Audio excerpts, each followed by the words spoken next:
nursing home, and today we're going to do 4 tests that are going to screen her hearing, and we're going to be looking for age-related loss of hearing, which would be more in the high frequency tones, and it's the term of it is called presbycusis.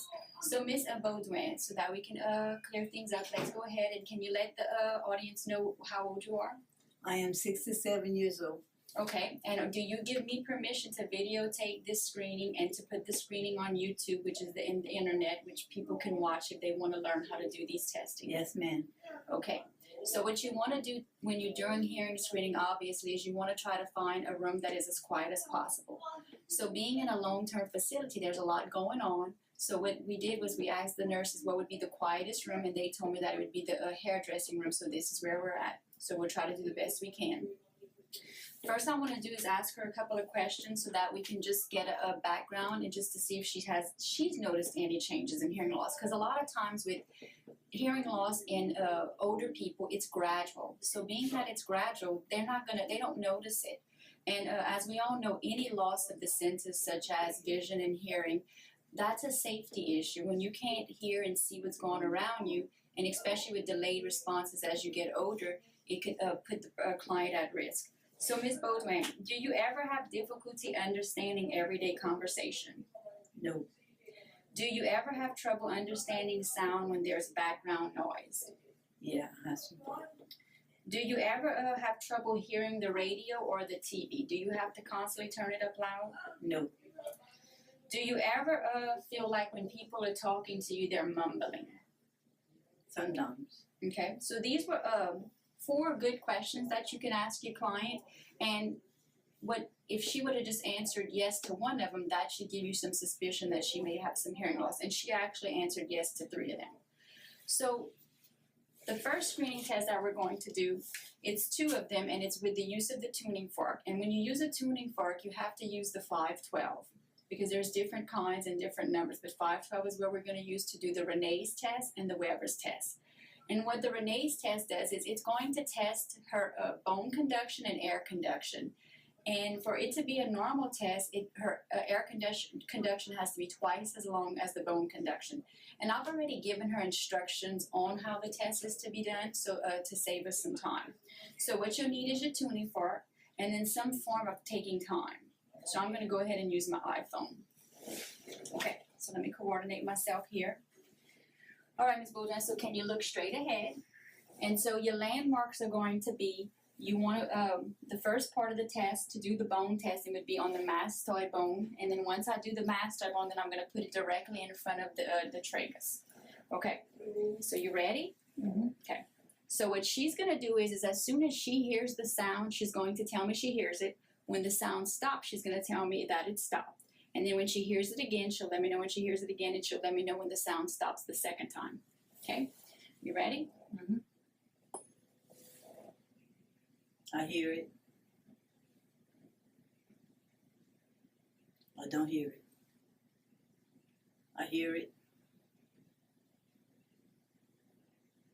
I don't hear it. Okay, this was perfect because when I did the mastoid bone, when I did the bone conduction, she stopped hearing it at 7 seconds. And then when I put it in front of the ear, which is the air conduction, she stopped hearing it at 4.5. So that is exactly twice the amount of time.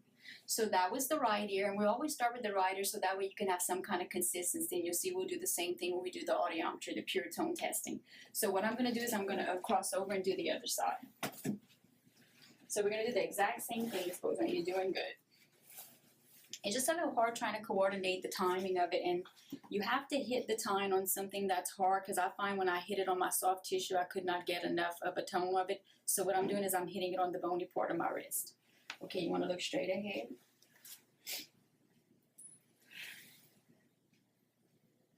Now, I might need to redo that because I can tell I didn't hit it hard enough. Okay, look straight ahead. I hear it. I don't hear it.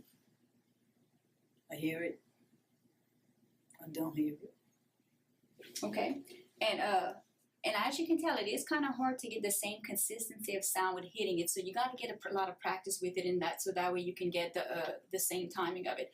But she actually still did pass the Renee's test on this side because on this ear, she stopped hearing it, and it was about at 3. And then she stopped hearing the air conduction at about 9. So that's double. So she has a positive Renee's test. She passed both of them. Her air conduction is twice as long as the bone conduction, which is what we expect. So abnormality would be the reverse. We would have either a delayed, it wouldn't be twice as much, or it would actually be less. Now another simple test, because if you don't have a tuning fork, there is another simple test that we could do, and it's called the whisper test. So what I'm going to do, Ms. Boudreaux, is I'm going to step behind you, and then I'm going to whisper in your ear 3 things, and it's probably going to be a mixture of numbers and alphabet letters, okay? And I'm going to occlude one of your ears, and you're going to let me know if you're going to repeat whatever I tell you, okay? So can I get in behind you? Can you roll just a little to the front? Okay.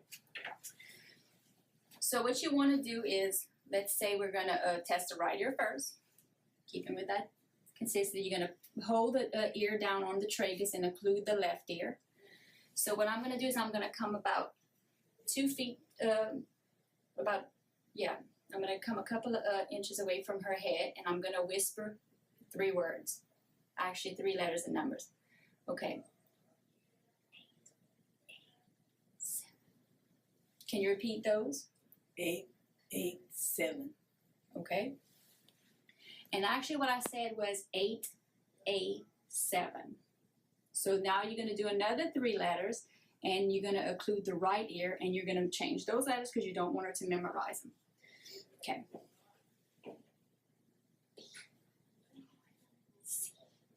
Can you repeat that? B, 5, 0. Okay, and what I said was B, 5, and C. So to pass the whisper test, you have to get 3 out of the 6. And she did get 4 out of the 6. And sometimes it could be due to, like accents and just different people's tones. But she did complain of some things on the list. And the whisper test, she did miss 2, but it is still a pass when you get the 4. So now what we're going to do is a more accurate way of tone testing, which is pure frequencies. Now, some people may not have access to this, but if you do, it's a portable audiometer.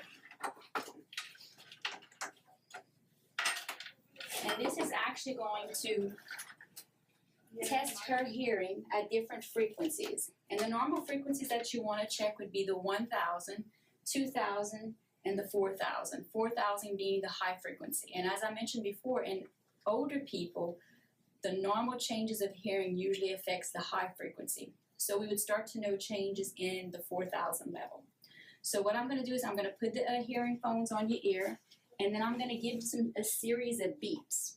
So each time you hear a beep, I want you to raise your hand, okay? And it's very important that you have absolute quiet when you're doing this. The red goes on the right ear and blue goes on the left. And what we're going to do is I'm going to start out on the low frequencies.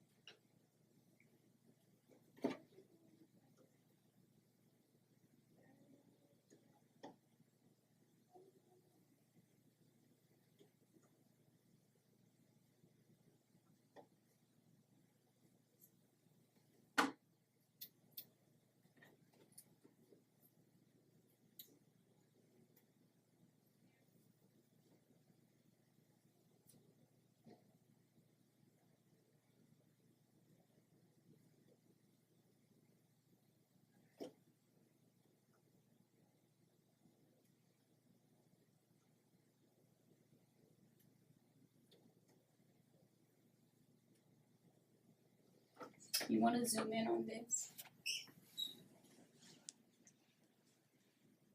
So actually with Ms. Boudreaux, her results, which is not unexpected, she was able to, at the 1,000 and 2,000 frequency level, she was able to hear it at 20 decibels, which is normal. Anything higher than 20 is an indication of some type of hearing loss. But of course, she would need further testing by an audiologist. This is just, a crude way of doing it in an outpatient setting or like in this long-term care facility. because when she go to an audiologist, it'd be a whole different thing with a soundproof booth. But she does show some signs of high frequency loss because on her right ear, she was not able to get the 4,000 frequency at 20, it was 25. And then when I did her left ear, at first she had some trouble at the 20, but then she ended up getting, but she does show some mild hearing loss in the high frequency.